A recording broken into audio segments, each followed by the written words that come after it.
to our correspondent and the guest one final time. Gautam, if you're with me, what's behind Nitish Kumar's continued appeal to the voter of Bihar even after so many years of being in power?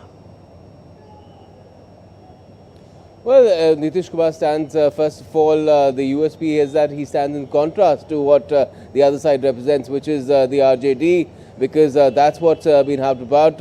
Nitish Kumar as well, he's had the sobriquet of Susashan Babu for a long time, in contrast to the Jungle Raj. That's the biggest thing. The other factor is, of course, the welfarist refrain that he's carried forward, where he's not only transferred 10,000 rupees to the accounts of women, but also increased the amount of pension that goes to the elderly, to the widowed, as well as to the differently abled or the Divyangs. It's gone up every month from 400 rupees to 1,100 rupees. These kind of moves have made Nitish Kumar really stand out.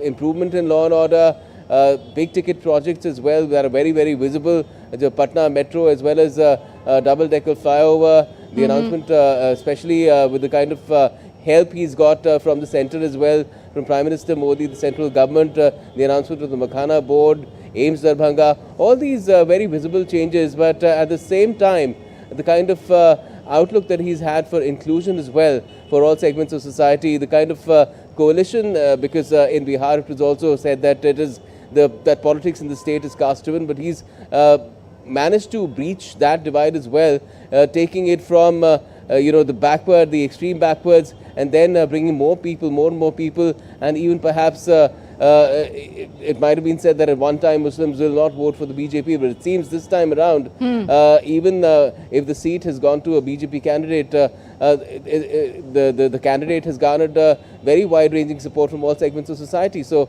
it seems that he's transforming the way politics is looked at in Bihar, and that is a very positive takeaway from these elections. Okay. Sanjay ji, political strategist Prashant Kishore's party has drawn a blank in these elections. What did he not see, and what would you say his party's zero score means for his political future?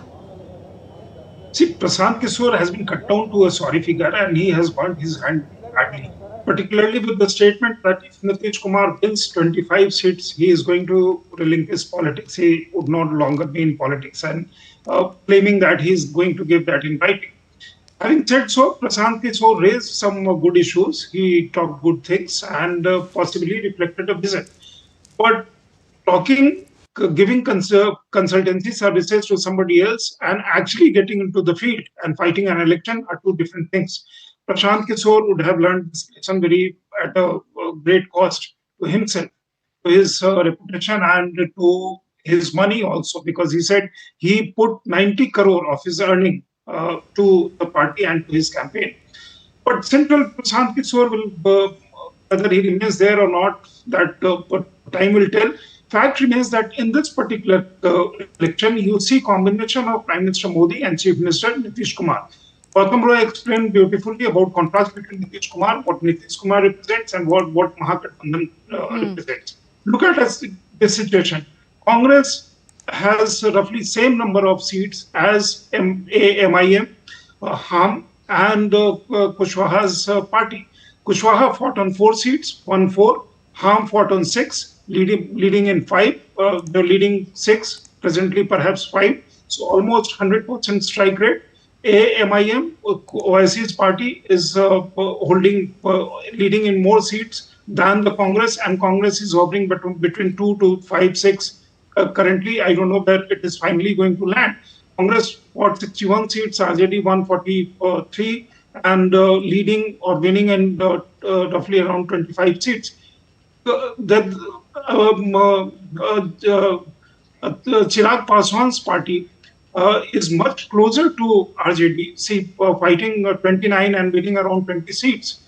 So the dynamics that it suggests, if you are on wrong side, if you are abusive, if you are doing negative politics, even before elections are concluded, you start threatening people.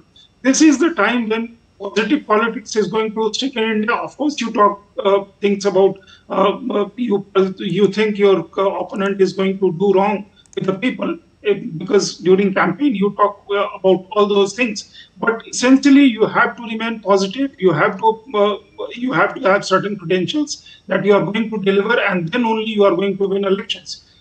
the Prime Minister, in his characteristic style, has given further task to his cadre, to his partymen, to his sympathizers and supporters, that now look out for Bengal elections. And also, don't forget, he also talked about SIR.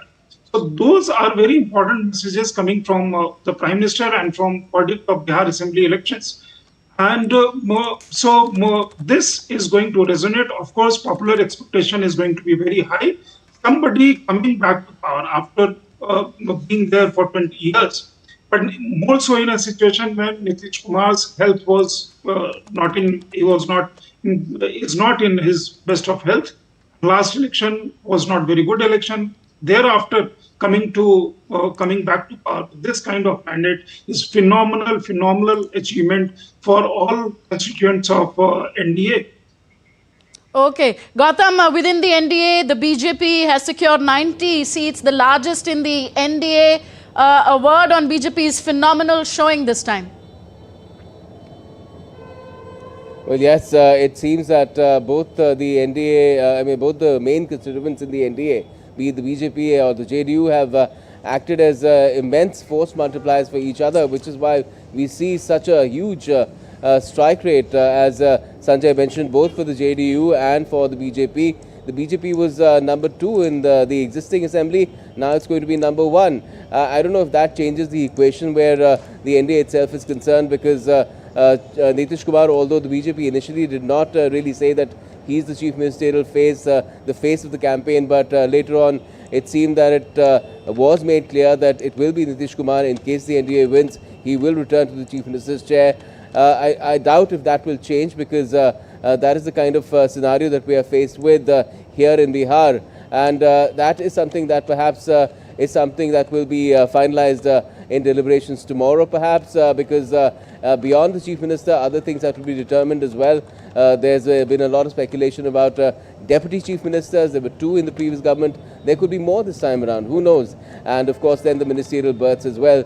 I'm sure since everybody has done well, each will claim according to the kind of seats that they had delivered, the strike rate that they've had.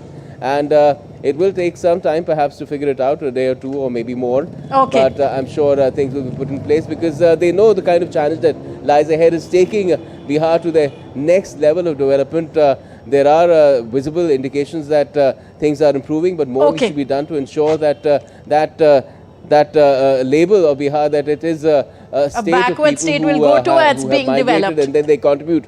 Yes. Yeah. Okay, Yes. on that thought, let's wind our discussion, and I'm going to play a bite of BJP's Maithili